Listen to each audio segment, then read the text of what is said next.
Hello everyone, welcome to Kautilya classes Balrampur. आज हम लोग देखेंगे प्लेट टेक्टोनिक के बारे में, प्लेट टेक्टोनिक थ्योरी के बारे में। बहुत इंपॉर्टेंट चैप्टर है, बहुत इंपॉर्टेंट है, समझ लीजिए बहुत इंपॉर्टेंट टॉपिक है। अगर कुछ भी आपको डिफाइन करना है तो आपको प्लेट टेक्टोनिक सीखना ही होगा, क्योंकि आप जब भी देखते हैं कि कोई भी मास्टर अगर आपको पढ़ा रहा है तो वो आपसे ठीक ठाक यही बातें करता है कि मतलब आप प्लेट टेक्टोनिक के बारे में जानते हैं। और बहुत हमने देखा है कि बहुत सारे मास्टर इतना मुश्किल इसको कर दिया है प्लेट टेक्टोनिक को कि बच्चों को मतलब एक साधारण बच्चे को एक समझ में ही नहीं आता कि प्लेट टेक्टोनिक है क्या। तो हम लोग देखते हैं सबसे पहले प्लेट टेक्टोनिक के बारे में। अच्छा, प्लेट टेक्टोनिक को समझने से पहले हम थोड़ा सा एक शब्द इसमें डिफाइन कर लें, तब हम आपको प्लेट टेक्टोनिक के बारे में बात करते हैं। ठीक, सबसे पहले प्लेट के बारे में देखते हैं। ठीक, तो प्लेट का मतलब क्या होता है? ठीक है, बहुत सिंपल बात है। A part of lithosphere, a part of lithosphere. Lithosphere वाला क्या होता है? ऊपर पट्टी। ठीक है, मतलब ऊपर का भाग, ऊपरी भाग। ठीक है, स्थल खंड। ठीक है, तो स्थल खंड का कोई भी एक छोटा सा भाग ही क्या कहलाता है? आपका कहलाता है, आपका प्लेट कहलाता है। ठीक है, स्थल खंड का भूखंड। ठीक है, स्थल खंड, स्थल खंड का एक खंड, कोई खंड हो। ठीक है, बस हम छोटी सी बात, बहुत ज्यादा इसमें नहीं की गई, इसमें हम कि इसने डिफाइन, बस हमें ये समझ लेना कि होता क्या है प्लेट। तो कोई भी स्थल खंड का क्या कोई छोटा सा भाग ही हम लोग क्या कहेंगे उसको, छोटा सा या बड़ा सा भाग हो तो उसे हम प्लेट कहते हैं। ठीक है, बस इतनी सी बात जाननी है। इसमें आपको ये नहीं कि सर जी मुझे क्रमबद्ध डिफिनेशन नहीं बताया गया या ये नहीं बताया गया, वो नहीं। ठीक है, तो या ऐसे बोल सकते हो। ठीक है, या स्थल खंड। ठीक है, स्थल खंड के बृहद खंड को कभी कभी बृहद खंड भी लिखा जाता है, कहीं कहीं बृहद खंड। ठीक, स्थल खंड के बृहद खंड को भी हम लोग क्या कहते हैं? ठीक है, बृहद खंड को भी हम लोग क्या कहते हैं? प्लेट कहते हैं। ठीक है, ये 5 किलोमीटर, ठीक है, से 2 या 200 किलोमीटर मिला के हो सकते हैं। ठीक है, ये इतनी मोटी प्लेटें। ठीक है, मोटी से मोटी और पतली से पतली ये मोटी परत हो सकती है। ठीक है, तो ये आपका 5 किलोमीटर से लेकर इतने किलोमीटर तक हो सकता है। कौन सा? प्लेट के बारे में। तो सबसे प्लेट टेक्टोनिक को पढ़ने से पहले आपको पहले प्लेट के बारे में तो जानना ही होगा। तो ये पार्ट ऑफ लिथोस्फीयर। ठीक है, या ऐसे बोलते हैं स्थल खंड का एक क्या, एक भाग या बृहद खंड बोलो सिंपल भाषा में। बृहद खंड, कहीं बृहद खंड लिखा हुआ है। ठीक है, आप एक खंड भी बोल सकते हो। ठीक है, पार्ट ऑफ या एक भाग, स्थल खंड का क्या, एक भाग। सिंपल सा वर्ड अगर हम यूज करें तो इसको आप बोल सकते हैं स्थल खंड का एक भाग ही क्या कहलाता है? प्लेट कहलाता है। ठीक है, तो प्लेट को अब हम लोग इसमें देखते हैं बाकी चीजें। ठीक है, कि क्या है आखिर प्लेट टेक्टोनिक। ठीक है, जब क्या हुआ, दो थ्योरी, एक तो 1912 का, एक तो 1912 का वेगनर की थ्योरी, वेगनर ने, ठीक है, वेगनर ने एक थ्योरी दी। ठीक है, एक थ्योरी दी कॉन्टिनेंटल ड्रिफ्ट थ्योरी। किसके बारे में बताया? कॉन्टिनेंटल ड्रिफ्ट थ्योरी के बारे में। Continental drift theory. ठीक, ठीक, कॉन्टिनेंटल ड्रिफ्ट थ्योरी। ठीक है, और 1960 के करीब, ठीक है, हैरी हेस, ठीक है, हैरी हेस, ठीक है, हैरी हेस ने सी फ्लोर स्प्रेडिंग थ्योरी को डिफाइन किया। सी फ्लोर स्प्रेडिंग थ्योरी इनको डिफाइन किया, लेकिन इन दोनों थ्योरियों ने, ठीक है, ठीक ठाक नहीं डिफाइन कर पाया। ठीक है, किसके? महाद्वीपीय विस्थापन को। ठीक है, महाद्वीपीय, इसे भी महाद्वीपीय विस्थापन से भी सिद्धांत कहते हैं, और इसे, ठीक है, इसे सी फ्लोर स्प्रेडिंग थ्योरी। तो इन्होंने नहीं डिफाइन कर पाया कि कैसे प्लेटें एक स्थान से दूसरे स्थान पर, ठीक है, मतलब संचलन होता है कैसे प्लेटों का। कैसे पहले पैंजिया था, एक भाग था। ठीक है, पैंजिया। ठीक है, तो पैंजिया कैसे, मतलब इस तरह से, जिस तरह से ये आपके वेगनर ने बताया था। मैं थोड़ा सा आपको डिफाइन कर देता हूँ, तो थोड़ा सा समझा देता हूँ कि क्या इन्होंने बताया था। इन्होंने कहा था कि जो आपका ठीक है, इन्होंने कुछ इस टाइप का डिफाइन किया था कि ठीक है, ये पानी वाला भाग है, मान लीजिए पानी का, ठीक है। तो पानी ही पानी जिसे है उसे पैंथालस, पैंथालासा, ठीक है, पैंथालासा। और जहां ये छोटा सा भाग है जिसे पैंजिया कहा था, ठीक है, जमीन का जो भाग है उसे पैंजिया कहा था, ठीक है, पैंजिया, ठीक है। उसके बाद में इन दोनों को फिर आगे बात किया गया, तो ये क्या हुआ, ये टूटे थोड़े से, ठीक है, ये कांटी, ये ग्रेट, ये इसे वैसे बोल सकते हैं a great, great land, land माने कि ठीक है, ये ग्रेट, ग्रेट वाटर, ठीक है, मतलब कि ऐसे बोल सकते हैं वाटर का बृहद भाग और ये लैंड का बृहद समूह, ठीक है। तो उसके बारे में बताया था, तो इन्होंने ठीक है ये डिफाइन किए थे। कौन डिफाइन किया था इसको, जो आपका कॉन्टिनेंटल ड्रिफ्ट थ्योरी थी, इसको डिफाइन किया था, किसने डिफाइन किया था, बेलनर ने 1912 ईस्वी में, ठीक है।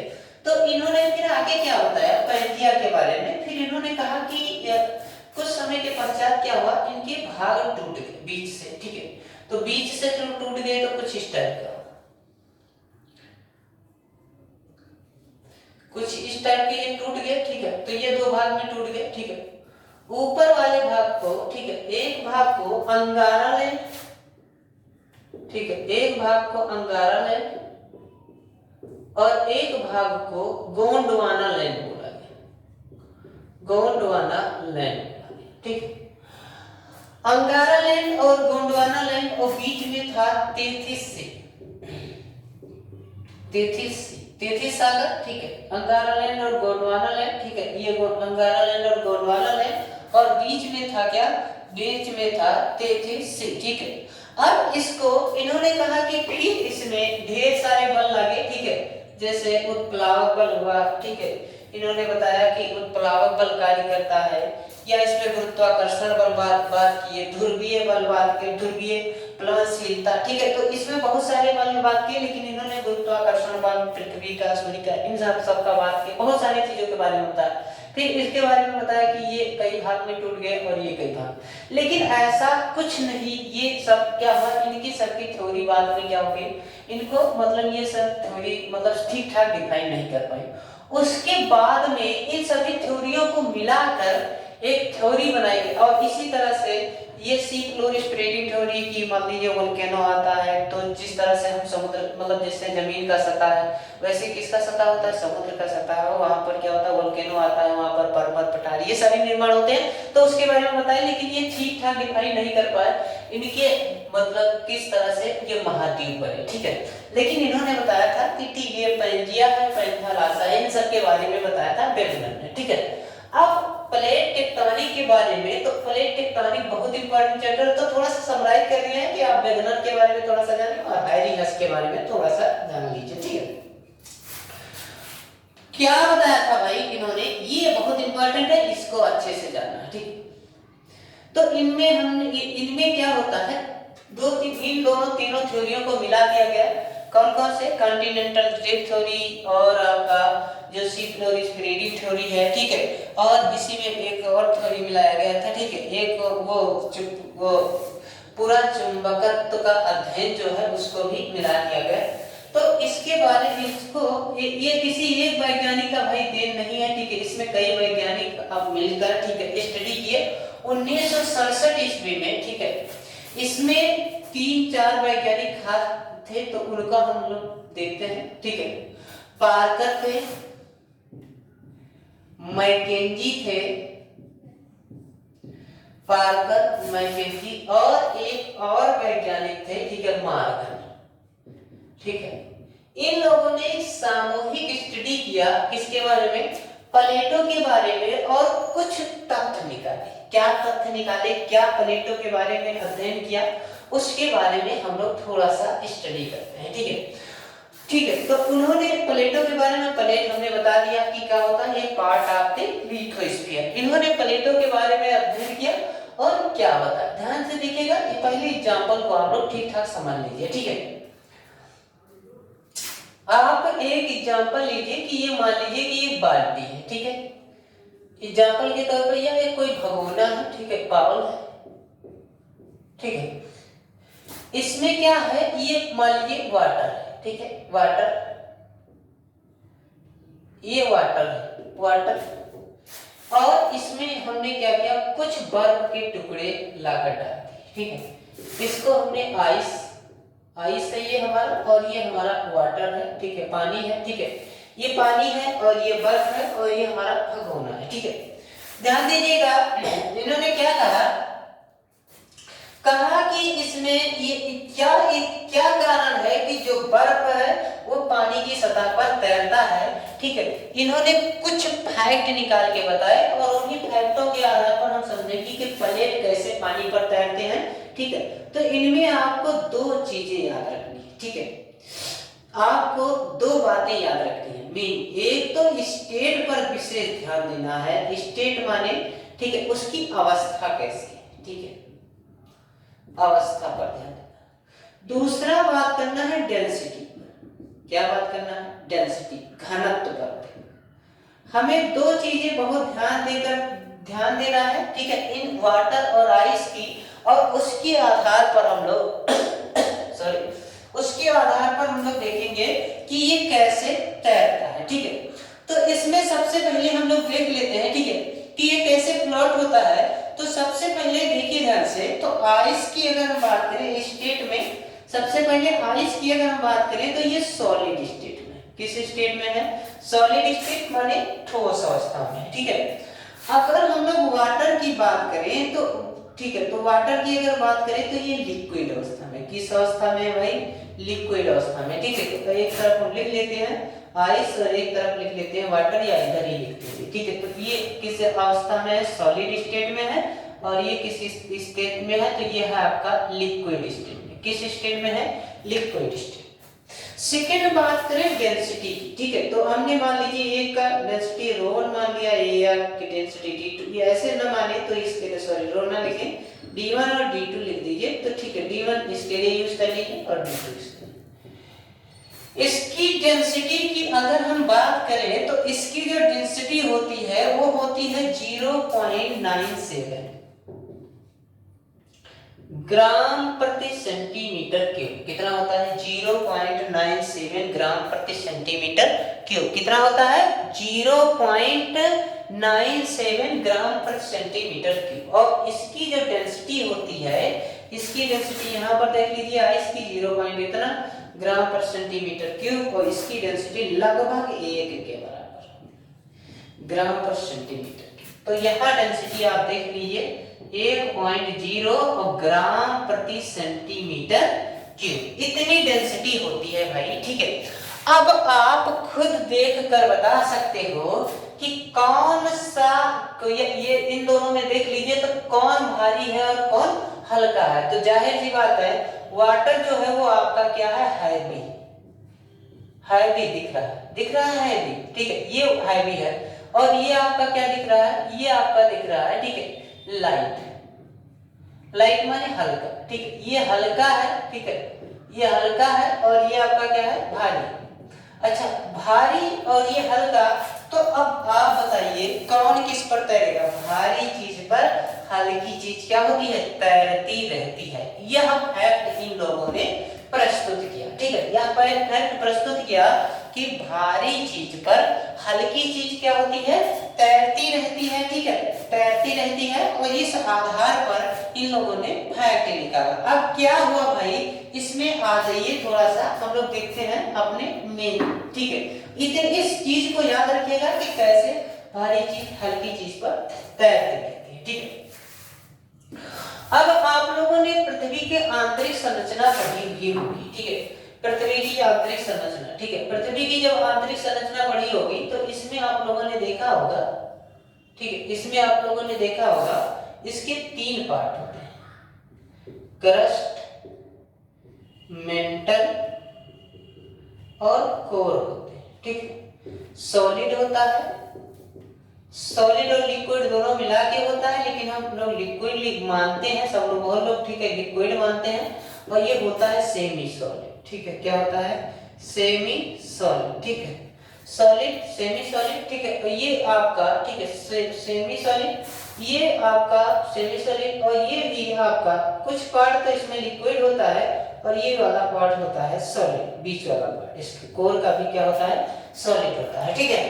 तो इसमें आप देखोगे कि ये आपका जो सॉलिड है ये लिक्विड, तो इसमें कई पार्ट बनते हैं। एक तो बनता है आस्थेनो, एक तो बनता है लिथोस्फीयर। लिथोस्फीयर माने ऊपर वाला लिथोस्फीयर, और इसके नीचे वाला ये बनता है आस्थेनोस्फीयर, ठीक है, आस्थेनोस्फीयर। तो आपको याद रखना है, इन दोनों शब्दों को याद रखना है कि लिथोस्फीयर, ठीक है, और ये आस्थेनोस्फीयर, एक दुर्बलता मंडल है और एक आपका क्या है, ठीक है, स्थल मंडल है। तो ये आपको दोनों शब्द याद रखना है, ठीक है, कि ये क्या मतलब ये सेमी सॉलिड होते हैं। तो ये अभी आप देख सकते हो कि ये सेमी सॉलिड के अंतर्गत आ रहे हैं, ठीक है। अब हम लोग थोड़ा सा बात करते हैं, ठीक है, कि बस आपको लिथोस्फीयर और सेमी सॉलिड के बारे में बात करनी है, ठीक है।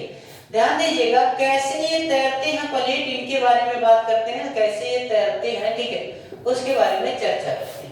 तो अभी आपने देखा कि एक आपका क्या है, ठीक है, एक तो आपका लिथोस्फीयर है, क्या है, लिथोस्फीयर है, और एक आपका क्या है, आस्थेनोस्फीयर है, ठीक है, आस्थेनोस्फीयर है, ठीक है। एक आपका क्या है, स्थल मंडल, स्थल मंडल है, ठीक है, अभी हमने आपको बताया पृथ्वी की आंतरिक संरचना में। और एक आपका हमने बताया क्या होता है, ठीक है, स्थल मंडल, और एक आपका ये होता है दुर्बलता मंडल, दुर्बलता मंडल, ठीक है, मंडल, ठीक है, दुर्बलता मंडल, दुर्बलता, ठीक। तो स्थल मंडल और दुर्बलता मंडल के बारे में चर्चा करते हैं, थोड़ा सा देख लेते हैं। तो अभी अगर हम आपसे पूछे कि ये बताइए भाई, जो आपका दुर्बलता मंडल है, जो आपका सॉरी ये लिथोस्फीयर है, अगर इसकी हम स्टेट की बात करें, अभी हमने आपको बताया था कि दो चीजों पे आपको विशेष ध्यान देना है। एक तो आपको किस पर ध्यान देना है, उसकी डेंसिटी पर, किस पर, घनत्व उसका क्या है, ठीक है। तो इसकी घनत्व अगर हम देखें तो लगभग 2.8 ग्राम पर सेंटीमीटर की। और इसकी अगर हम स्टेट की बात करें, स्टेट का मतलब इसकी अवस्था कैसी है, तो अभी हमने आपको बताया कैसी अवस्था है, सॉलिड अवस्था है, ठीक है। ऐसे सेम इसके अगर हम स्टेट, तो मतलब आपको ये डेंसिटी पर पता चल गया इतने ग्राम पर सेंटीमीटर क्यूब, और इसकी स्थिति की बात करें तो ये कैसा है, सॉलिड है। इसमें अगर हम बात करें तो इसमें भी आपको दो पॉइंट याद रखने हैं। एक तो आपको इसकी स्टेट के बारे में बात करना है, तो स्टेट अभी हमने आपको बताया सेमी सॉलिड है, ठीक है, कैसा है, सेमी सॉलिड, लिक्विड भी कुछ मतलब लिक्विड रहता है कुछ पोर्शन, ठीक है। तो ये नहीं कह सकते, मतलब इसीलिए हमने सेमी सॉलिड वर्ड यूज किया है, ठीक है, मतलब ये सेमी सॉलिड, और इसकी जो घनत्व होती है लगभग 3 से 5 ग्राम पर सेंटीमीटर क्यूब होती है। अब आपसे पूछा जाए कि कौन भारी है, कौन सी और कौन हल्का है, लिथोस्फीयर हल्का है कि आस्थेनोस्फीयर हल्का है, तो आपको लग गया होगा कि अरे सर ये तो मुझे बहुत अच्छे से आ रहा है, और अभी आपने इतनी अच्छे से समझाया वाटर और किसका एग्जांपल लेकर, इसका वाटर और आपने आइस का एग्जांपल लेकर सर ने आपने आप बहुत अच्छे से समझाया। तो ये आपका हल्का है और ये आपका कैसा है, ये भारी है, ठीक है, ये हल्का और भारी। तो जाहिर सी बात है लिथोस्फीयर पर कौन तैरेगा, आस्थेनोस्फीयर तैरेगा, ठीक है, आस्थेनोस्फीयर तैरेगा, लिथोस्फीयर तैरेगा आस्थेनोस्फीयर पर, सॉरी, तो लिथोस्फीयर तैरेगा किस पर, आस्थेनोस्फीयर पर, ठीक है। तो आपको क्लियर हो गया कि क्यों तैरता है, क्या बताया था मैकेंजी, पार्कर और आपके मॉर्गन ने, ठीक है, और उन दोनों थ्योरियों का उपयोग करके, तीनों का, ठीक है, सिंपल और स्पिरिटेड थ्योरी और कॉन्टिनेंटल ड्रिफ्ट थ्योरी का प्रयोग करके उन्होंने क्या बताया था, ठीक है। चलिए आगे बढ़ते हैं भाई, लेट्स मूव अहेड, ठीक है, ध्यान दीजिएगा। अब इन्होंने क्या बताया भाई, अच्छे से पढ़िए और ध्यान देते हुए पढ़िएगा, ठीक है, ये पॉइंट बहुत इंपॉर्टेंट है, और अच्छे से, जब तक ये कांसेप्ट नहीं क्लियर होगा तब तक कुछ समझ ही नहीं पाओगे, ठीक है। सबसे पहले अब हम लोग इसको देखने से पहले तो हमें देखना पड़ेगा कि प्लेटें क्या, प्लेट कितने हैं भाई, ध्यान दीजिएगा। तो प्लेट हमने आपको डिफाइन कर दिया, इसमें ध्यान से देखिएगा 7 मुख्य प्लेट हैं, 7 जो है वो मेन प्लेट हैं, ठीक है, बड़े प्लेटें हैं, और शेष क्या है, और अन्य छोटी प्लेटें, कुछ कुछ अन्य प्लेटें हैं, अदर प्लेटें भी हैं। तो 7 मुख्य प्लेटें हैं, ठीक है। उन प्लेटों को आप याद कर लीजिए कौन कौन से प्लेट हैं। तो सबसे पहले आपको याद होना चाहिए, ठीक है, ध्यान दीजिएगा, इन 7 प्लेटों को बारी बारी से हम लोग याद करते हैं और उसमें मैप में भी हम बाकायदा देखकर पढ़ेंगे, ठीक है, ध्यान दीजिए। प्लेट, तो इसमें 7 मुख्य प्लेट हैं, ठीक है, और अन्य बहुत सारे 18 प्लेट, 22 प्लेट, छोटी छोटी प्लेटें हैं। तो पहले हम लोग इन बड़े प्लेटों के बारे में बात करते हैं, 7 बड़े प्लेट के बारे में। 7 बड़े प्लेट को आपको जबान पे बिल्कुल रटे होनी चाहिए, 7 के 7 प्लेट बिल्कुल याद होनी चाहिए आपको, ठीक है, ध्यान दीजिएगा। 4 के साथ चलिए पहले देखते हैं नंबर 1 स्थान पर कौन सा प्लेट है, ठीक है। नंबर 1 स्थान पर हम लोग याद करेंगे यूरेशिया का प्लेट। कौन सा प्लेट? Eurasia plate. कौन सा plate? Eurasia plate. Eurasia plate. कौन सा प्लेट याद रखेंगे हम लोग फर्स्ट नंबर पर? नंबर 1 बड़ी प्लेटों में यूरेशिया प्लेट। ये एशिया और यूरोप दोनों को मिला के यूरेशिया प्लेट बनता है, ठीक है। ऑस्ट्रेलिया और इंडिया को मिला के, ऑस्ट्रेलिया और इंडिया का कुछ व्यापार मिला के इसको बोला जाता है Indo Australian plate. Indo Australian plate.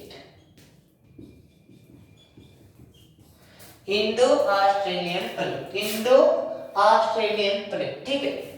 Third number पे हम लोग बात करेंगे, तीसरा जो प्लेट है, ठीक है, उसमें हम लोग याद करेंगे अफ्रीकन प्लेट। कौन सा प्लेट? अफ्रीका प्लेट, ठीक है, अफ्रीकन प्लेट जो भी, ठीक है, अफ्रीकन प्लेट, ठीक है। तीसरा प्लेट आपको बड़ी प्लेटों में याद रखना है, कौन सा प्लेट याद रखना है? अफ्रीका का प्लेट, ठीक है। और फोर्थ नंबर पे हम लोग देखेंगे, ठीक है, आप देखिए ध्यान से, साउथ अमेरिका प्लेट। कौन सा प्लेट? साउथ अमेरिका प्लेट, ठीक है, साउथ अमेरिका प्लेट, ठीक है, साउथ अमेरिका प्लेट, ये वाला नीचे वाला हिस्सा। फिर आप 5 नंबर पर याद रखेंगे नॉर्थ अमेरिका प्लेट।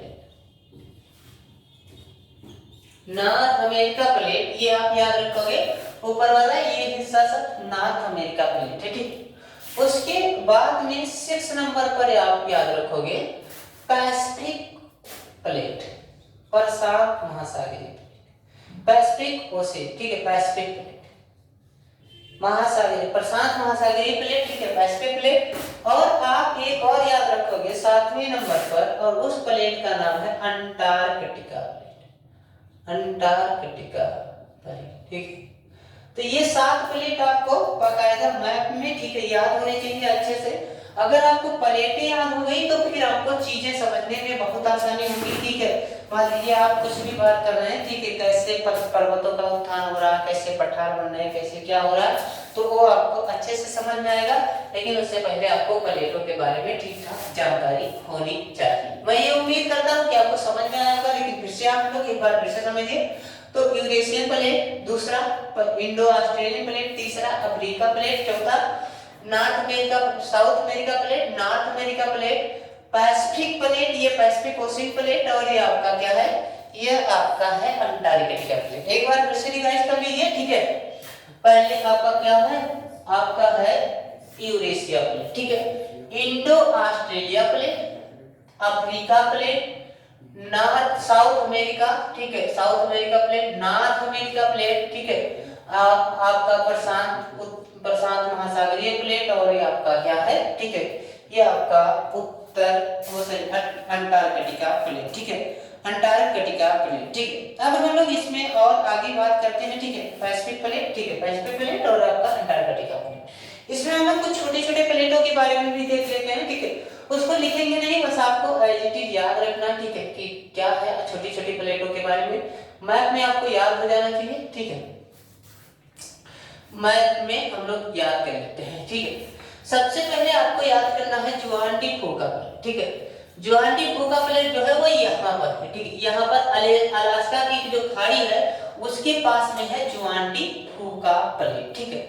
दूसरा जो है वो है कोकस प्लेट, ठीक है, कोको प्लेट, ठीक है, जुआंडी फूका, जुआंडी फूका, ठीक, जुआंडी फूका प्लेट, ठीक है।